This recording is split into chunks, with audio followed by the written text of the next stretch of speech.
Smiling Friends.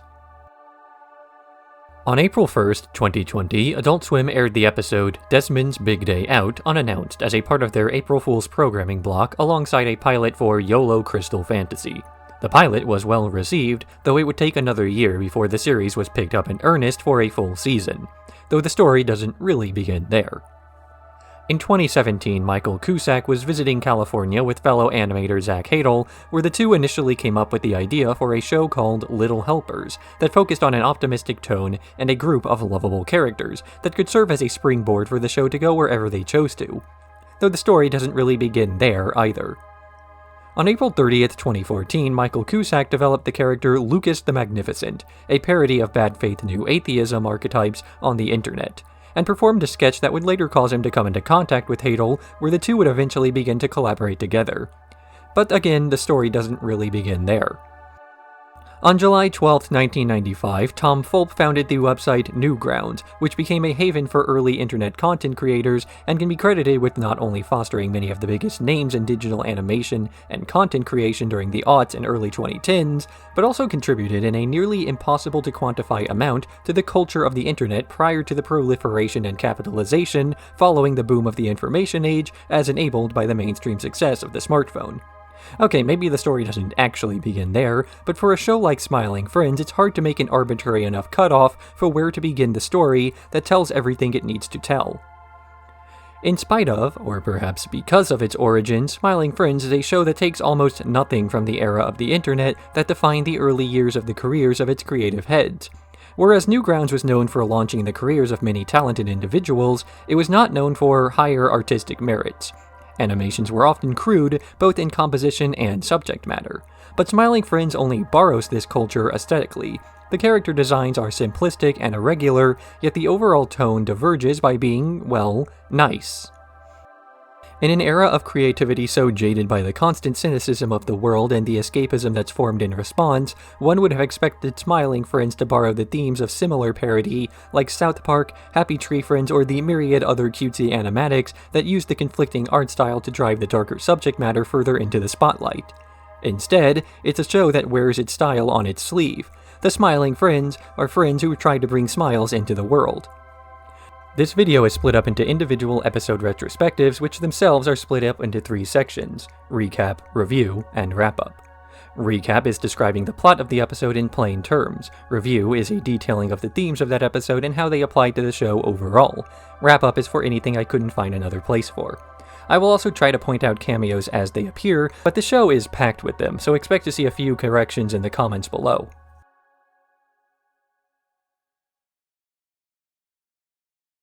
Desmond's Big Day Out. Pim and Charlie are called to the house of Desmond by Mr. Boss in order to bring a smile to the guy's face. But when they arrive, they learn that Desmond is an older man who constantly carries around a gun which he points at his own head. Charlie's a bit hesitant about whether they can help the guy, but Pim is insistent that they can at least try, so they take him around the town to see all the joys of life. Though Pim's family is too dysfunctional to show him a fun time, and he struggles to make new friends at a party. Finally, they arrive at Daveland, a Dave-themed amusement park, though this also fails to make Desmond smile, and he goes on a rant that causes Pim to fall into a similar depressive funk. Meanwhile, Alan is searching for his missing piece of cheese, as well as an unaccounted-for paperclip, suspecting that the office has a mouse. He finds a man living inside the walls, as well as a group of bliblies, which overrun the office. When Desmond and Charlie arrive back at the office to do some paperwork saying that they failed to get a smile, Desmond uses his gun to shoot one of the bliblies, and he realizes that he enjoys killing, finding satisfaction in a career as an exterminator. This episode features Mike Stoklasa of Red Letter Media as Desmond, Finn Wolfhard as the man living in the office walls, and Tom Fulp as Alpha. As is typical of many pilots, this episode still has a few things tonally different from the groove that the series proper would end up finding. While Smiling Friends is known for its optimistic tone in the face of adversity, this episode still has a somewhat cynical and detached feeling. Desmond only finds happiness in slaughtering small creatures, and Pim ends up depressed by the end, mimicking how their client felt at the outset. Were it not for the rest of the show surrounding it, this ending may come across as only being superficially happy, the premise of the show being too irreverent for its messaging to land with audiences in a lasting manner. But much of what made Smiling Friends so popular is still present even here. It's not just the variety and the cameos, grabbing people for smaller roles in such a way that makes you think, wait, that's him? And creating a sort of cultural footprint that isn't normally seen on television. Especially from a generation that has more and more rejected typical television and moved towards web-based content, it's fascinating to see how these clashing worlds can overlap in such a way. The development of web-based cultural mainstays has been nearly independent from mainstream popular culture for so long, but now these lines are becoming more and more blurred, less so because of the internet becoming mainstream, but because what's mainstream is garnering a smaller and smaller niche in our lives. Instead of having one rock star with 1 million fans, there are 1,000 rock stars with 1,000 fans each.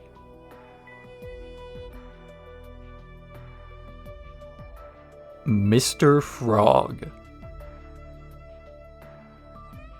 Pim and Charlie are sent to the mansion of Mr. Frog, a celebrity who was recently cancelled after attempting to eat a reporter among several other toxic acts.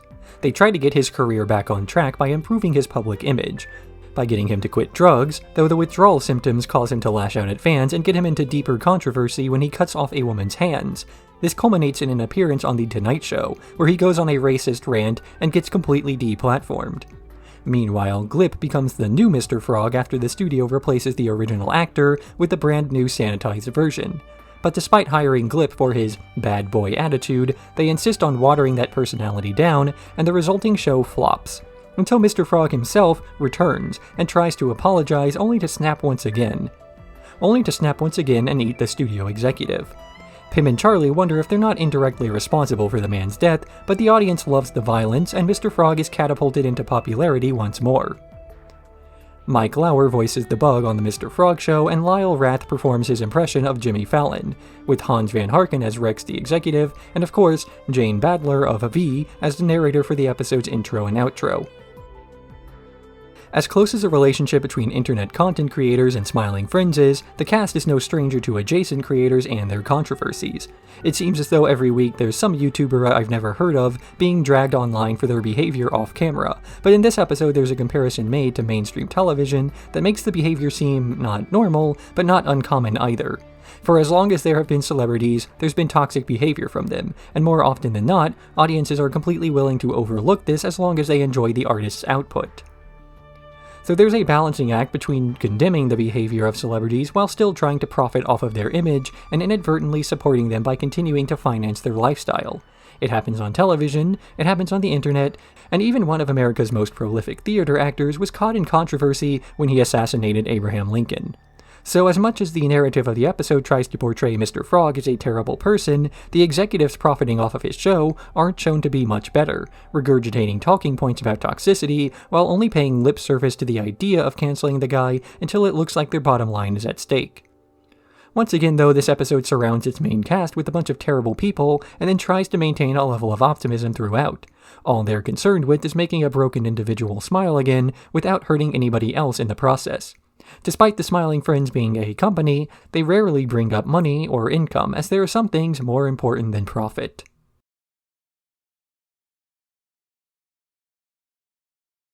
Shrimp's Odyssey. Pim and Charlie are dispatched to a sad young shrimp who recently broke up with his girlfriend and needs help getting his life back on track. But when they arrive to find a gamer shrouded in darkness, they disagree on how to best go about this. Pim believes in destiny, and hopes to get Shrimp and Shrimpina back together, but Charlie wants to focus on instead increasing his self-confidence. So he takes Shrimp out to buy new clothes, get a tan, and begin to work out, though none of these strategies work and they head out for a drink afterwards. Meanwhile, Pim is focusing on trying to get Shrimpina to go on a blind date with Shrimp, where the two can fall in love over again. But Pim develops a crush on her and decides to go on the blind date himself, only to wind up at the same restaurant where his guilty conscience makes him admit the truth. But in the end, it turns out that Pim misread the address on the cafe, and the woman he has a crush on is not Shrimpina, though she does end up falling for Shrimp anyway. While distraught over whether this counts as a job well done, Smormu steps in and does an annoying jig. This episode features David Firth of Salad Fingers fame performing the voice of Shrimp, with Chills voicing the number 15 line in the cafe. Once more, Mike Lauer is in this episode as the voice of the guy in the gym correcting Shrimp's posture. Additionally, Jason Page, of Pokemon fame, sings the song during Pim's dream sequence. Harry Partridge is also the announcer who introduces Smormu, who himself is played by Chris O'Neill. Shrimp is an archetypal beta male, a term borrowed from a decades-old misinterpretation about wolf behavior that didn't take captivity into account. He breaks up with his girlfriend due to his obsession with a video game and his complete lack of self-care or hygiene. Pim and Charlie both differ on how to solve this issue in ideas that are equally decent, but still lacking something. Pim believes that, if Shrimp was able to fall in love in the first place, then there's something there that will make it happen again, and it merely takes finding that thing to reinvigorate the feeling. Charlie recognizes Shrimp's shortcomings and tries to address those directly, but he neglects the guy's personality issues, assuming it's all confidence, as that's one of the few emotional traits a man can openly express without being mocked. Meanwhile, Pim misses the point in trying to get Shrimp back together with Shrimpina by setting them up on a blind date, not just because he misreads the address without his glasses and goes to the wrong place, but because he's operating on the assumption that they got together for a reason, and that reason can be rediscovered. They also broke up for a reason too. If that's not addressed, then the second chance at the relationship will end up the same way as the first. The narrative ultimately eschews both of these approaches by having Shrimp and Jennifer find happiness together for an unpredictable reason. Neither of them were right, but this doesn't mean that there has to be an unhappy ending.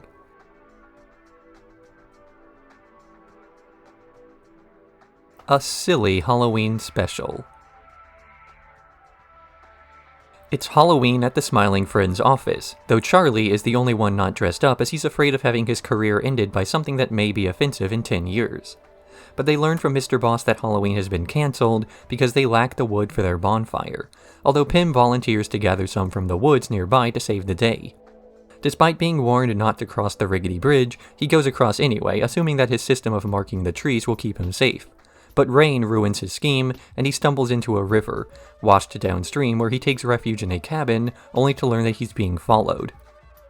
He rushes for a boat and sails to safety, only for the monster pursuing him to reveal itself and chase him back to the office, where the two burst into the Halloween party. The partygoers see the demon and assume he's in blackface, tearing him apart and lighting the corpse on fire. Halloween is saved, and Charlie uses the experience as a justification for not wearing a costume. Jim Noblock, known primarily for his role in Dr. Quinn, hosts the show that is The Framing Device, with Clyde Boraine, an Australian actor, playing the police officer who tells him to move along. David Dorr voices the rotoscoped party bro and the forest demon, making the climax of the episode a conversation with himself. As a Halloween special, this episode takes a tonal departure from the standard formula and reframes itself as horror, largely through the ways in which shots are structured and pacing of certain longer holds. It's fascinating to see just how far something simple like a framing can take a shot, even if everything else largely stays the same. Smiling Friends still takes a very much tongue-in-cheek approach to the style, with an intro and outro designed to downplay what the plot itself then moves out to accomplish. Each scene taken in a vacuum still works, but when put together they create a product that paradoxically comes out to be larger than the sum of its parts, like multiplying two negative numbers. Charlie's hesitation towards costumes and Pim's proclivity to hit people in the eye with his toy gun both come back later on in the episode, in two different ways. It calls some attention to the fact that when Pim is running from the forest demon, he's alone, not merely a trope used commonly in the horror genre, but something done as Charlie's personality wouldn't mesh well with the change in tone. It takes Pim's more upfront and genuine traits to really sell the genre switch, and this reinforces the show's overall message, that people who aren't afraid of their own emotions end up getting more out of an experience than those who don't play along.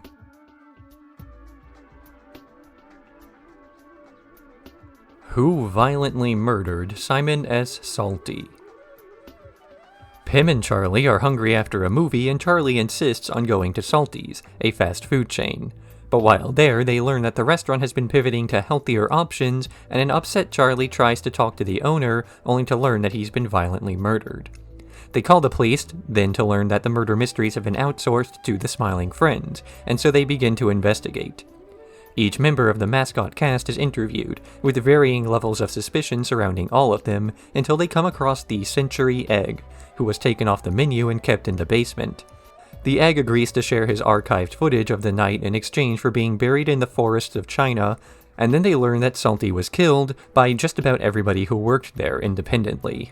Yet once they finish rewinding, the real culprit turns out to be a heart attack. Salty died after eating his final burger before going healthy for good. The mascots are set free and begin to wreak havoc on the city, while Pim and Charlie head to China to bury the egg. Chris Chan of Sonic Chew fame was intended to play the grease puddle but couldn't be hired for budget reasons, so Harry Partridge does an impression instead. Salty is played by Perry Caravello of Windy City Heat, and Mike Lauer returns as Crazy Cup. The Smiling Friends do a murder mystery, though unlike many of the mystery episodes of its cultural predecessors, this is an episode not meant to be solved conventionally, but thematically. Every single mascot is in some way culpable for the deed, though their motives aren't directly connected to the actual plot, regardless of the fact that it was everybody who did it. Salty's heart attack ties the narrative back together, the initial investigation prompted by the fact that the restaurant was pivoting towards healthy options, which itself is revealed as a personal decision by Salty, who is concerned for his own health. The entire debate around fast food restaurants becoming healthier as time goes on is less of a factor derived from the businesses trying to improve their image, and more so because of shifts in demand. Customers are more concerned with what they're eating now, and the restaurants are meeting this demand instead of some begrudging acceptance by the consumers themselves. Besides, there are still plenty of options available for trash food out there if you're willing to look beyond the marketing.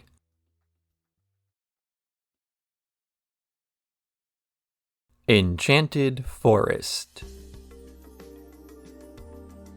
The Smiling Friends are given a royal decree from the Princess of the Enchanted Forest regarding her inability to smile for her royal portrait, and they are sent out to solve the situation. Pim is excited to visit the forest as he was told as a child he couldn't go, but Charlie doesn't share this sentiment until they're kidnapped by a witch and rescued by Mip, one of the forest's inhabitants, who is searching for a hero worthy of delivering his package to the princess. Charlie then starts taking on more and more quests, earning a full suit of armor and the love of Mip, who decides that he should be the one to finish his final quest on the way to the princess. But a jealous Pim, who's been slowly degrading in appearance, tries to steal the package to deliver it himself, only for the ensuing scuffle to knock Mip onto a spike, impaling him. As he lays dying, he realizes that he never should have come between Pim and Charlie's friendship, and asks Pim to deliver the package. Once arriving at the princess's castle, it's revealed that Mip was stalking the princess, and the package was a bomb. Though when she learns that Mip is dead, she's finally able to relax long enough to smile. This is not so much a voice cameo, but Harry Partridge was in charge of the Mip sequences and took heavy inspiration from the Rankin Bass adaptations of Tolkien's works. The rest of the episode also takes a heavy inspiration from fantasy works, to the point of combining so many tropes together that even the story itself gets confused, and this is a sentiment that Charlie shares about the Enchanted Forest initially. It's not until he's able to relax and let his guard down that he can finally start to enjoy his time there with less judgmental eyes. This is one of the recurring themes in Smiling Friends, how ironic detachment can ruin your ability to enjoy anything, as you start to think that everything is beneath you. Not liking things isn't much of a personality trait, and ultimately you'll be a toxic and bitter person if you refuse to enjoy anything on its own level. But this episode offers some warnings about uncritically accepting things at face value. Between Pim's mistake that led to the witch kidnapping the duo to the Smiling Friends nearly delivering a bomb to the princess, there's an impression given that someone will be willing to take advantage of your mindless enjoyment, as opening yourself up to any experience can be an excuse for others to spread their harmful ideas. So rather than taking in either extreme, there's a middle ground found less through the ideas and more so through the people who spread them. If you can trust somebody, you can trust their taste as well.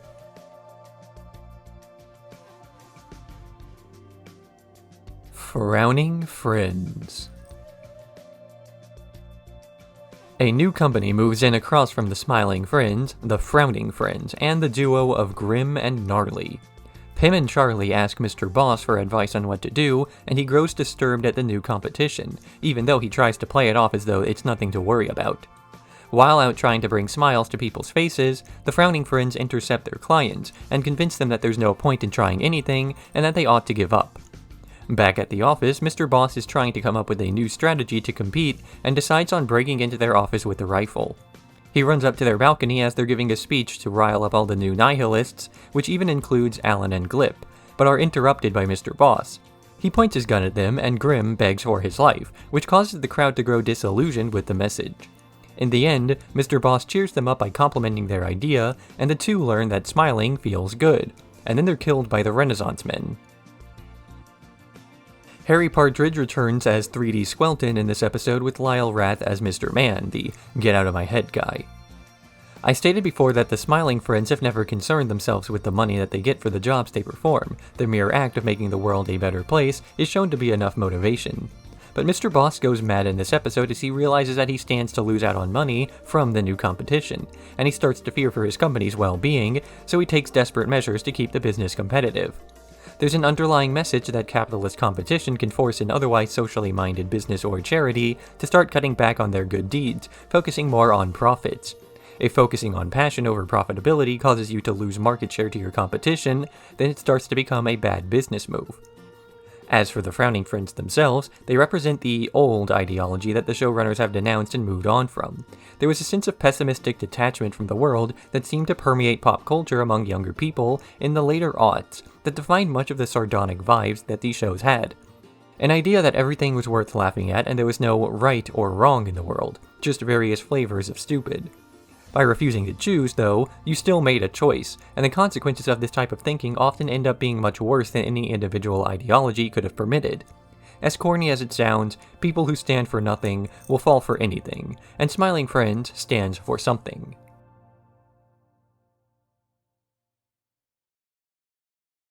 Charlie dies and doesn't come back. Mr. Boss sends his employees out to get a Christmas tree for the office, and while out, Charlie expresses his anger at having to work on the night of Christmas Eve, which starts an argument about his temperament with Pym. This culminates in him carelessly chopping at the tree and getting crushed, waking up in hell. But the demons torturing him don't seem to be into it, and he learns that Satan himself is unmotivated to manage things, so he sets out across hell to find Satan and cheer him up. Upon arriving, he learns that Satan is stuck in a dopamine loop of fast food, vaping, and video games, so Charlie suggests that he try to fix that, only for Satan to grow enraged and start torturing him. Although Charlie realizes that the sight of him being stabbed cheers up Satan, causing him to find the love for his job once again.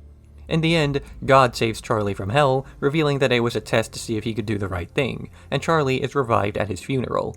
The episode ends with Grandpa Glip revealing that Christianity was real.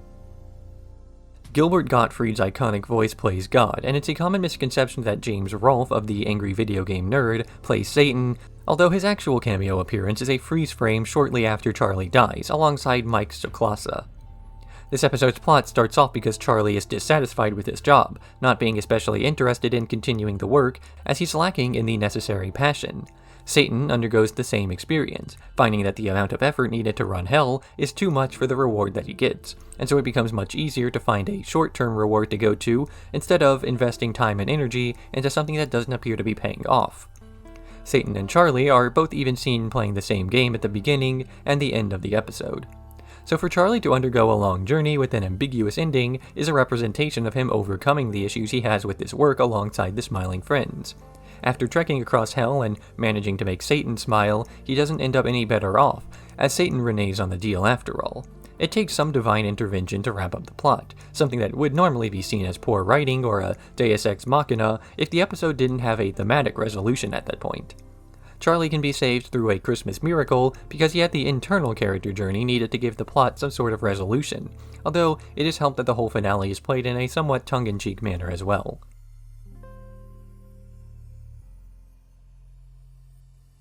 The Smiling Friends go to Brazil. The Smiling Friends go to Brazil, only to realize they forgot to book a hotel room, and then they go back home. Just as Smiling Friends commonly subverts the tonal expectations of many contemporary shows, it's also content to subvert the expectations of its audience. Not so much in the manner of doing something unexpected for the sake of being unexpected, but to make a punchline about the concept itself. This is an episode advertised as the Smiling Friends sing a brand new place, the type of thing that would normally have been played up in advertisement before, and made a central focusing of the marketing for that week. Then, that something never actually arrives, though at least not in the way one would have wanted. The Smiling Friends do, in fact, go to Brazil. You can see Rio de Janeiro in the background of the shot, and a few of the side characters with speaking roles have accents. But nothing else ever really comes of it, not that there really was a precedent to do anything at all. The gimmick that the episode promises was delivered on, and then absolutely nothing else. So it shows the value of gimmicks like this. It's not enough to go somewhere or do something unless there's a meaning as to why.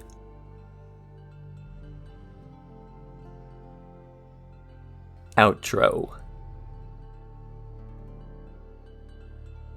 The biggest job that the Smiling Friends ever took on was getting rid of the collective frown that had been worn by the creative community for nearly 2 decades, something that many creators wore purely out of mimicry as they tried to fit into a landscape defined by ironic detachment without truly understanding why that indifference started to form and perpetuate in the first place. And while there have always been a few exceptions to this trend that stood out, the Smiling Friends did so while directly addressing that negativity in the first place. It wasn't enough to simply do something different. The showrunners wanted to show why it mattered that they were doing so. And what makes it all more profound is that they refused to fight negativity with more negativity. Doing so would only justify the behavior by portraying it as some sort of inevitability of the human psyche. Smiling Friends will show a person whose life has been consumed by darkness of sorts, but will never make it seem like it's their own fault, while still putting some of the impetus on self-improvement onto their shoulders.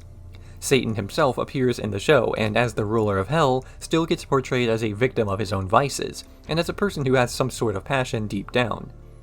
When so many are content to view burnout or depression or ennui as moral failings, Smiling Friends treats them as the temporary maladies that they are. This review has only covered the first season, with season 2 being planned and, as of writing though not of uploading it, still in development. Considering the speed with which the showrunners were able to find a niche for their characters and tone, I'm anticipating that Season 2 will likely be more of the same tonally, with the differences in writing only being a bit more comfort with the production side of things, that leads to more ambition. I'm optimistic about the show's future, and given the overall tone, that optimism is exactly the point.